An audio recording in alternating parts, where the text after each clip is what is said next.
todo, sem falar que há capítulo inteiro, como em Mateus 23, onde ele bate nessa hipocrisia, cuja palavra original grega significa mascaramento, apresentar uma cara que não é a verdadeira, viver de disfarçatez, de performance, de projeção de uma persona que não tem nenhuma equivalência com a sua real pessoa.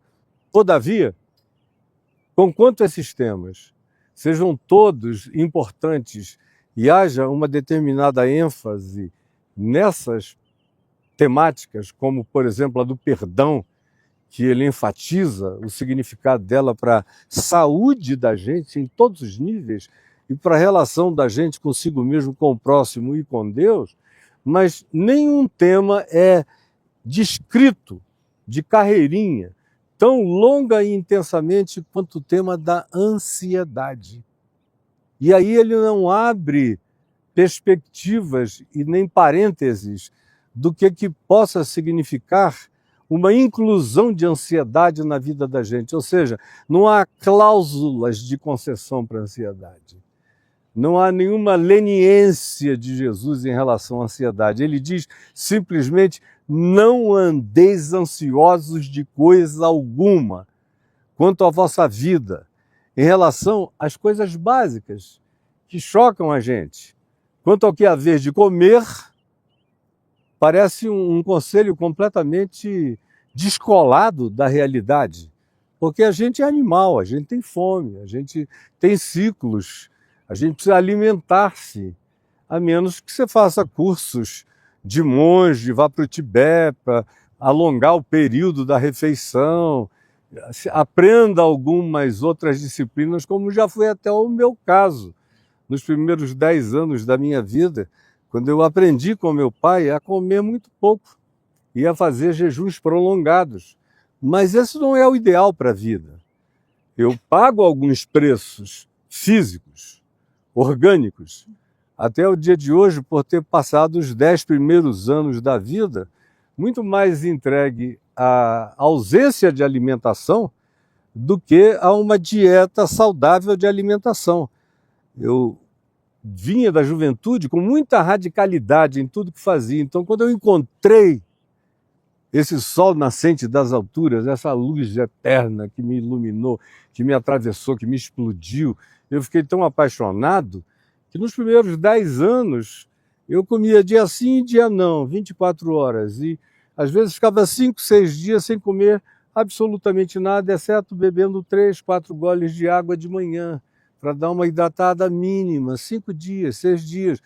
Depois de um período longo, isso começa a ter aspectos reversos.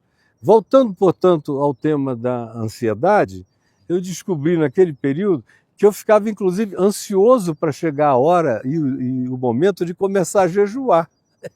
Aí eu falei: meu Deus, tem alguma coisa errada. Isso deveria produzir uma desmobilização de ansiedade em mim e não uma expectativa ansiosa para que chegue logo a hora.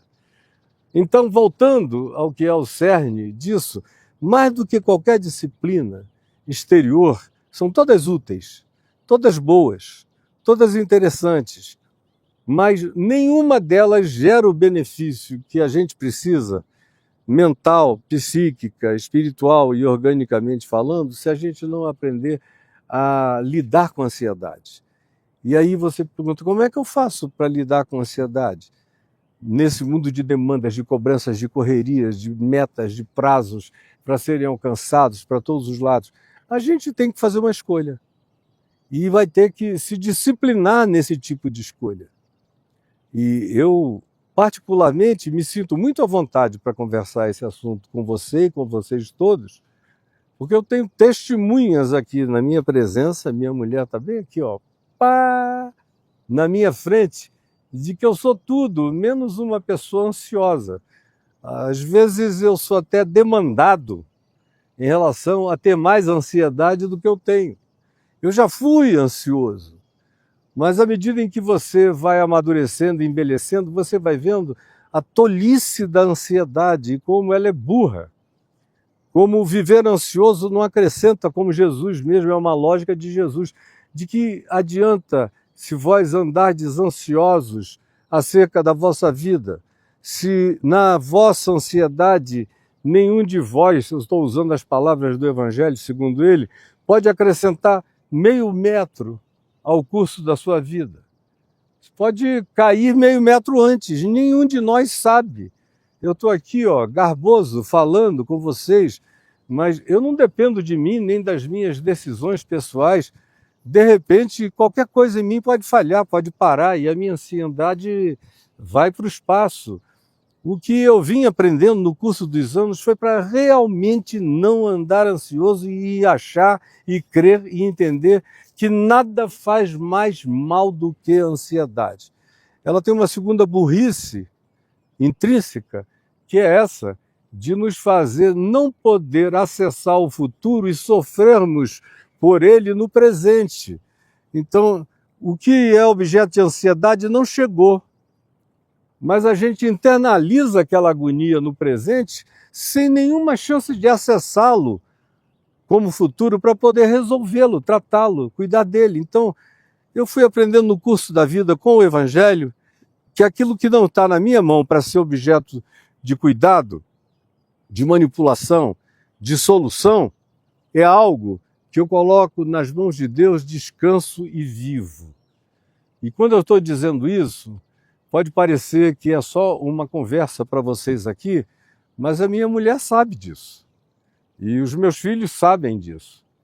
Que é possível você encarnar um projeto de existência onde você ande sem ansiedade, com a vida acalmada e seguindo aquilo que também é um princípio do Evangelho. Tudo que te vier às mãos hoje, faze-o de todo o teu coração, porque você só pode lidar com esse dia chamado hoje.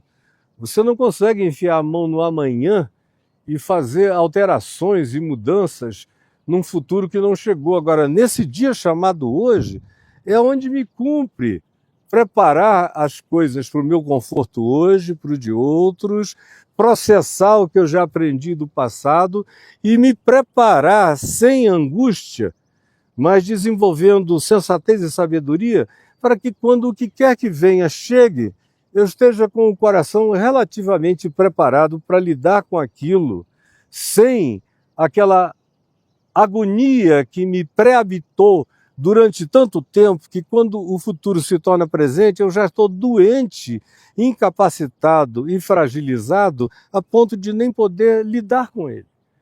Jesus chega a um ponto extremamente chocante para a objetividade dos nossos dias, quando ele trata a ansiedade dizendo: olhem os lírios, vejam as orquídeas, vejam plantas, vejam como elas crescem e dão seu fruto a seu tempo. Vocês também, tudo tem tempo e tudo tem hora. É claro, se você se colocar obcecadamente no projeto de se acelerar em relação ao fluxo das coisas, você pode até atingir algumas coisas antes. O problema é que para cada ansiedade corresponde um saque de vida, saque orgânico, saque psíquico, saque mental, saque espiritual, ou seja, ninguém consegue atender essas demandas todas sem fazer saques pessoais da própria vida. Parece uma coisa romântica demais lidar com a existência do jeito que Jesus propõe, mas é a única maneira que pode fazer você realizar isso tudo sem destruir a sua própria saúde pessoal, psíquica, e sem se esvaziar de força e de energia o suficiente para ter que lidar com as coisas quando as coisas chegarem. Eu, por exemplo, só para concluir, que eu já falei demais, nunca tive salário na minha vida. Não estou dizendo que é o ideal para ninguém. Fique em paz com o que você tem, com o que você conseguiu, faça seu concurso, passe, ganhe bem, ganhe melhor. Só estou falando é de mim. Eu me converti novinho e tomei uma decisão. A decisão é: eu vou andar pela fé. Eu vou encarnar o pão nosso de cada dia nos dá hoje. Isso já faz 52 anos que aconteceu comigo. E a minha mulher está aqui para saber e confirmar que nunca nem poupança a coitada conseguiu fazer, casada comigo. Porque nunca faltou nada, nem faltará. E até... Hã? Ela está aprendendo a ficar curada disso andando comigo.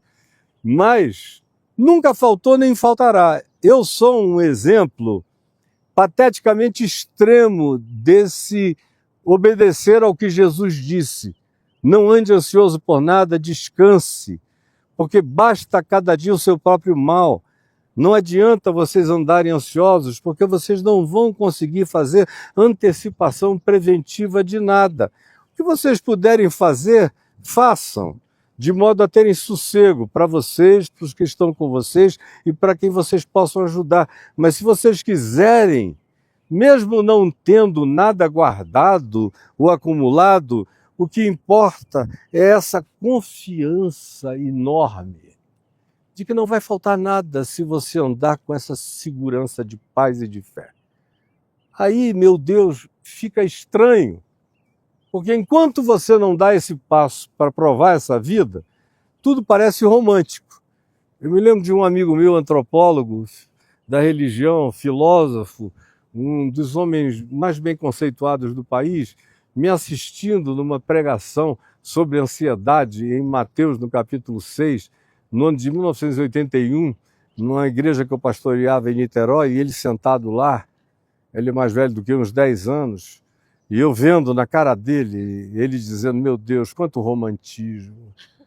Ai, meu pai, eu via para um lado e para o outro. Depois ele falou para a mãe dele, português castiço, a fluência isto e aquilo, a eloquência enorme, agora o conteúdo inocente, muito puro. Hoje em dia, com 80 e tantos anos de idade, não é assim que ele pensa.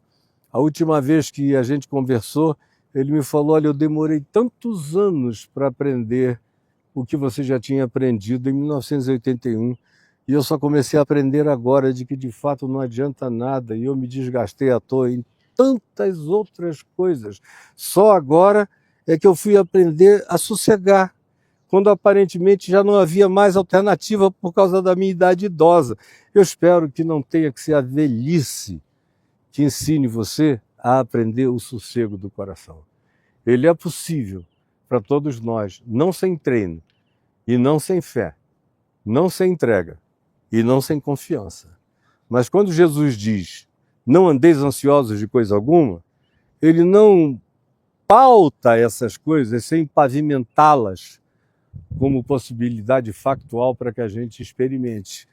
Se quem estiver sentado aqui fosse um grupo de monges do Tibete ou do Punjab, eles estavam me olhando com absoluta serenidade, porque eles saberiam completamente que isto é factual, é real, é possível, é experiencial e é para cada um de nós, se a gente não ficar tomado por uma descrença nervosa tão grande que nos impossibilite de tomar posse daquilo que só traz saúde para nós. Então, teria tantas coisas a falar sobre isso, eu já falei trilhões de vezes no curso da vida, já falei horas e horas e horas, já dei cursos sobre isso, mas está aqui uma síntese, uma pílulazinha que eu espero que seja um start de pacificação para o seu coração. Tá bom? Você falou que todas as disciplinas, como meditação, quietude, paz, são essenciais para o nosso desenvolvimento pessoal, né? Agora, eu queria que você falasse, assim, numa frase, por que para Deus não é necessário? Porque, de fato, se você for uma pessoa ansiosa, aflita, preocupada, angustiada, com neuroses intensas, profissionais, ou com angústias paranoicas em relação a conceber o que possa vir de ruim e de negativo até você, isso faz mal a você. Deus não fica doente por causa da tua ansiedade. Ele não aumenta e ele não diminui. Ele, se eu pudesse usar um antropomorfismo, eu diria o seguinte, ele só lamenta que você não queira usufruir a confiança nele. Porque se Deus fosse ser o Deus apenas dos já pacificados, serenados, acalmados, ele não seria o Deus de praticamente ninguém nessa vida, porque tem muita gente, muito pouca gente assim. Mas ele pega a gente nas nossas próprias ansiedades para ensinar isso. Jesus não disse, sem ansiedade ninguém chega a mim. É condição sine qua non para você experimentar a minha graça se derramando sobre você, que você chegue curado de ansiedade. Não. Deus, quando eu disse isso não tem nada a ver com Deus, só tem a ver contigo, é porque Deus me quer, te quer, com o que eu aprendi, com o que eu não aprendi, com a minha maturidade, com a minha imaturidade, com as coisas que eu já processei, com as que eu não processei. Eu chego até Ele para crescer. Eu não chego crescido para que Deus então diga, que bom, mais um filho livre da ansiedade para poder conviver comigo. Foi por causa disso que eu falei, tem a ver contigo, não tem a ver com Deus, porque Deus não fica ansioso com a tua ansiedade. Ele só quer que você entenda que a sua confiança nele pode pacificar você com aquilo que o apóstolo Paulo chama uma paz que excede a todo entendimento, que está para além da lógica, da conjuntura, da circunstancialidade. É uma paz ultra circunstancial que se instala na gente contra tudo, apesar de tudo e em qualquer situação. Mas é um processo. Ninguém nasce pronto para isso. Mas isso tem que ser deflagrado de algum lugar. Quem sabe o lugar, o dia e a hora sejam os de hoje, para você, para a sua vida e para a existência de tantos quantos estando aqui com a gente ou assistindo, os milhões que vão assistir longe daqui, possam se apropriar como benefício daquilo que você suscitou como uma questão. Tá bom? Pelo que eu Boa tarde, agradeço. Caio. Tudo bom? Boa tarde, meu filho. Então, durante todo esse evento, durante todo esse momento, eu estava muito pensativo no que perguntar, porque eu tenho muita fé, muita convicção que tudo, que nós vivemos em Deus e que tudo é de Deus, e eu tenho muita fé nisso. Nunca foi questão em dúvida nenhuma, principalmente diante das coisas que já aconteceram na minha vida. Então, Caio, eu venho aqui porque, diante do meu conhecimento sobre o que eu carrego dentro de mim, uma angústia, uma ansiedade, eu queria saber, porque eu sei que tudo que acontece, tudo que tem como, tudo aquilo que é e que tem um momento, uma linha a ser, que vai como um destino para todos nós, tem um motivo e é Deus. Eu creio nisso, muita fé. Mas eu queria saber como que eu posso, não só um conselho para mim, porque eu sei que eu sou tão falho, sou tão humano, sou tão pecador, mas eu queria saber como eu posso lidar, e como, não só como eu posso lidar, mas como vários jovens ou várias pessoas, como eu posso lidar com tanta pressão, tanta angústia, tanta ansiedade. Aquela conversa que você teve, a primeira conversa que você teve sobre ansiedade, com todos nós, me puxou de um jeito muito forte. E eu queria saber como eu posso, sabe, lidar com tanta pressão. Não, às vezes não tanto quanto a pressão, mas quanto a angústia, a ansiedade que abraça tanto todas essas pessoas que vivem um mundo com ou sem Deus. Eu queria saber como eu posso lidar com isso, porque é muito difícil, sabe? Jesus foi de uma simplicidade, não de um simplismo, mas de uma simplicidade aterradora. Quando ele falou de ansiedade, ele concluiu dizendo, não andeis ansiosos, porque o vosso Pai Celeste sabe todas as coisas que necessitais. A nossa maior dificuldade é crer que Ele sabe. O nosso grande problema é que a gente não crê que Ele sabe. E aí a gente fica querendo informar Deus, saber por Deus, ajudar a Deus, fazer qualquer outra coisa, mas o vosso Pai Celeste sabe. O modo como eu concluí a fala sobre ansiedade é como eu concluo com você. O nosso Pai Celeste sabe, a gente só tem que aprender a confiar, a entregar. E aí não é teoria. Eu estou te falando depois de meio século de certeza que Ele sabe e Ele cuida. Eu cheguei até aqui porque Ele sabe e Ele cuida. Eu cuidei muito pouco de mim e ele cuidou absurdamente de tudo para mim. Não que eu tenha brincado irresponsavelmente com o cuidado divino, mas eu tenho tentado andar e tenho, eu acho que conseguido andar sem essa ansiedade devoradora, porque eu sei que meu Pai Celeste sabe. E aí, eu nunca me acostumo, eu sempre sei que Ele socorrerá, mas eu me dou o privilégio de dia a dia me alegrar com os socorros dEle, verificando que Ele sabe em meu favor. São verdadeiros cafundés do amor divino. Você ainda é tão jovem. Aprenda que o seu Pai Celeste sabe. Confie e entregue. E você vai se assustar com o que você vai ver acrescentar. Como Jesus diz lá, nessa fala sobre ansiedade, ele conclui dizendo: buscai, pois, em primeiro lugar o reino de Deus, que está dentro da gente. Organizar o coração, praticar o amor, o perdão, a misericórdia, a graça, alinhar a vida com o caminho de Deus, que não é feito de ódio, nem de hostilidade, nem de vingança, mas de compaixão, misericórdia, justiça, verdade, amor. Busque o reino de Deus que está dentro de você, não está fora de você. Não é uma torre, não é comprado com dízimo, não é feito com tijolo, está dentro de você, querendo crescer em amor, graça e fé, bondade e justiça.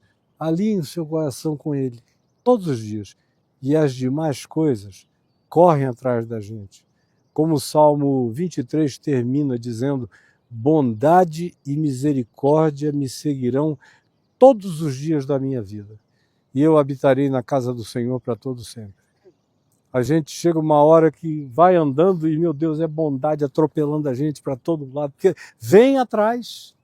É que a gente não acredita, mas quando a gente descansa, meu Deus, fica quase uma covardia, entendeu? O pessoal aí brigando para todo lado e você confiando, descansando, fazendo a sua parte, abençoando a vida, carregando um coração limpo, perdoando sempre, exercitando misericórdia, compaixão, amando a justiça, fazendo o reino crescer no seu coração, o reino de Deus. E o resto te acompanha. O resto é valor agregado que você não precisa nem designar. Quando você vê, ele já cresceu de você. Você já aumentou no amor de Deus sem notar. E que Deus te abençoe, meu filho, tá bom? Um beijão para você.